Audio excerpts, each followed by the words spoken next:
kaq besoj ta lënë, sepse është një bashkim evropian i tërë që e ka detyrën fund se bashkimi evropian jo Gjermanisë, ose Parlamenti Gjerman, kuptohet Gjerman ka një pjesë më të rëndësishme, se ka numrin më të madh të deputetëve, që bëhet në raport me numrin e popullsisë, por që nuk besoj që në publikisht kishte shenja ose biseda të tilla që ne ta dëgjonim, ta merrnim me siç apo flitet. Zoti Tafaj, në datë 4 presim diasporën sipas protestuesve që të vinë një valë të dytë si ajo e shtunës së para 2 javëve. Mendoni që mund të ketë të njëjtin masivitet, por duke nisur edhe nga vetja, ju do jeni pjesëmarrës? Patjetër, do jem vonë patjetër. Do jem në Shqipëri vetëm për protestën, sigurisht unë dhe shumë miq dhe shokët e mi të komunitetit shqiptar këtu të rajonit tim. Dhe jemi të lidhur edhe me shqiptarë që jetojnë në Angli, në Francë, edhe nga Londra do nisen prapë shqiptarë. Do nisen shumica vinë me avion, por të ketë një autokorse simbolike që do nisin atje duke u bashkuar, duke u shumuar me shqiptarët që duke ardhur në shtete ndryshme duke u bashkuar për të mbritur në Shqipëri. Këto janë gjëra, shenja pozitive, shenja të mira, por në rezultatin e protestës nuk besoj të kenë ndikim shumë madh. Diaspora e mbështet fuqishëm, po shifet tani që diaspora mbështet fuqishëm. Edhe unë faktikisht jam i mendimit që nëse do ketë zgjidhje në Shqipëri, zgjidhja duhet vi nga diaspora. Sigurisht ato brenda ka faktor i brendshëm shumë i rëndësishëm, por dhe shqiptar, nuk është e diaspora e ikur nga 200 vjet edhe që mirë që më ka mësuar shqip. Ne jemi diaspora ikur që vim çdo fundjavë në Shqipëri me 70 euro, që nuk është fjala tamam me saktë që diaspora, se kur kemi vite jemi shkuar bëjmë për atë dheun. Më thonë, ne nuk jemi shkuar faktikisht nga Shqipëria dhe çdo shqiptar që njoh. Ky termi shkon për shqiptarët e Shtetet e Bashkuara, distanca.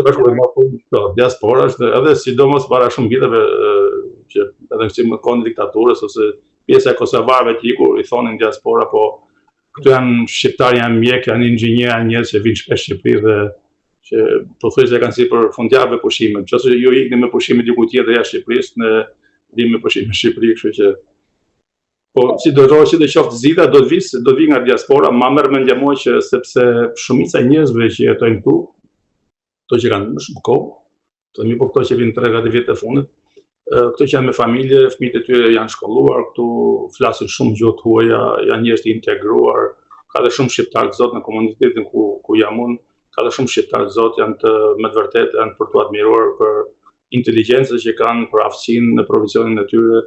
Dhe unë them që përdesa shqiptarë gjithë botën konkurrojnë mes popujve të mëdhej, se nuk mund të konkurrojnë në Shqipëri.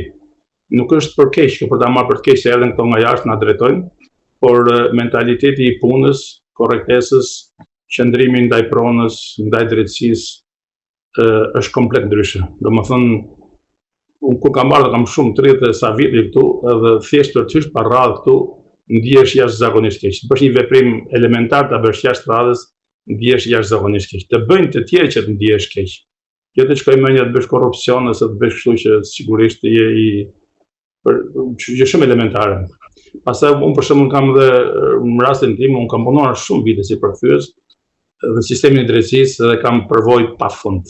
Vendime gjykate, procedurë ndjekje penale nga policia, nga prokuroria, kam shkuar shpesh në burg.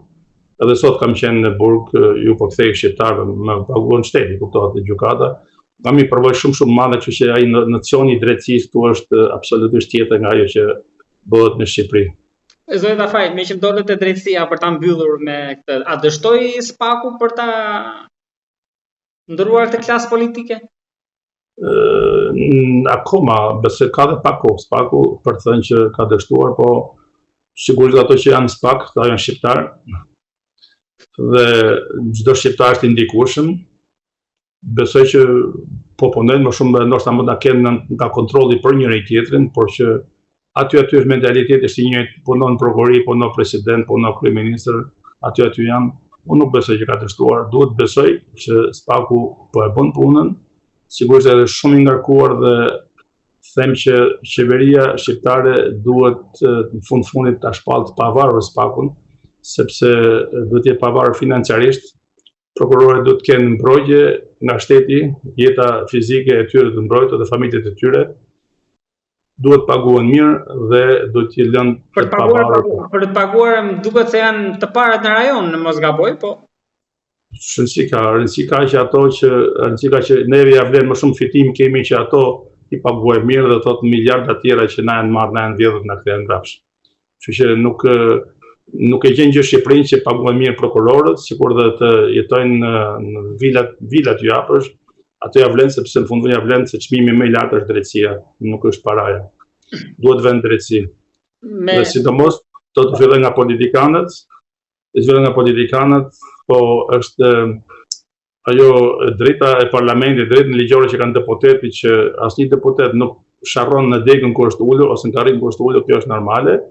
Ajo që thash i parë që po donte Edi Rama të tregonte shenjën e mirë të një politikani të pakorruptuar, nëse është pakorruptuar, le të heq që të lidhet parlamenti, të heq imunitetin për gjithë 140 deputet janë pa imunitet, pse do të ketë frikë nga populli. Atëherë dhe populli mbas edhe s'do kishte kërkuar me këtë ritëm, me këtë ngulm dorëheqjen e Edi Ramës. Po mos ketë Balinë Balloku imunitet, pse do luftojmë edhe me prokuroria, dalë gjyq, dele pa fashme, ku është s'kemi probleme atë punë. Nëse dele fashme, do shkoj kurrë. Kështu që këtu fillon puna tek ajo fshehja, ata kanë bërë si fortifikim parlamentin, mandatin e deputetit, që në asnjë mënyrë nuk duhet ta lëshojnë, sepse ato dinë që kanë shumë afera dhe kanë shumë kufoma në bodrum, që i thonë që i kanë fshehur dhe në asnjë me çdo kusht do t'i mbrojnë, janë gati ta shemin shtëpinë vetëm që mos çojnë në bodrum se çfarë kanë bërë. Besoj që nëse do kenë një ndryshim ligjor kushtetues ose zgjedhje të reja që të vinë me vërtet një qeveri korrekte europiane, do shikojmë si çështja e remedjet, do kemi shumë erion atje që do i shikojmë televizor çdo natë.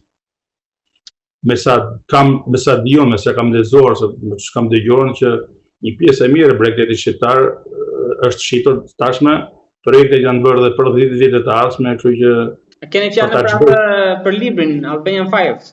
Nuk kam të Albanian Files, po edhe ato që shenjat që kanë qenë përpara dhe më një pjesë e mirë është shitur ka vite ose është dukur shitur tani në prapashtjen, kështu që marrëveshje që bën shteti nuk është kaq fillë ta ç'bësh.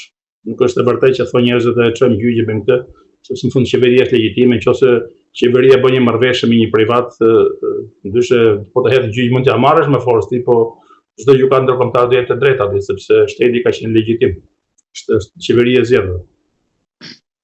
Zoti Tafaj, do ta mbyllim me atë që ju thatë pak më lart, me shprehjen që nga drejtësia fillon çdo gjë, edhe unë të falenderoj shumë për bisedën. Ajo është thelbi, ndoshta që ne kemi ardhur edhe në këtë situatë që ndodhet sot në sheshje dhe protesta. Të falenderoj shumë. Faleminderit juve. Gjermanët kanë një shprehje që thonë nuk ka krim sofistikuar, por ka drejtësi dobët. Ndoshta kjo e dyta atëherë ka çaluar këtu tek ne. Të falenderoj për bisedën. Ju në Tiranë.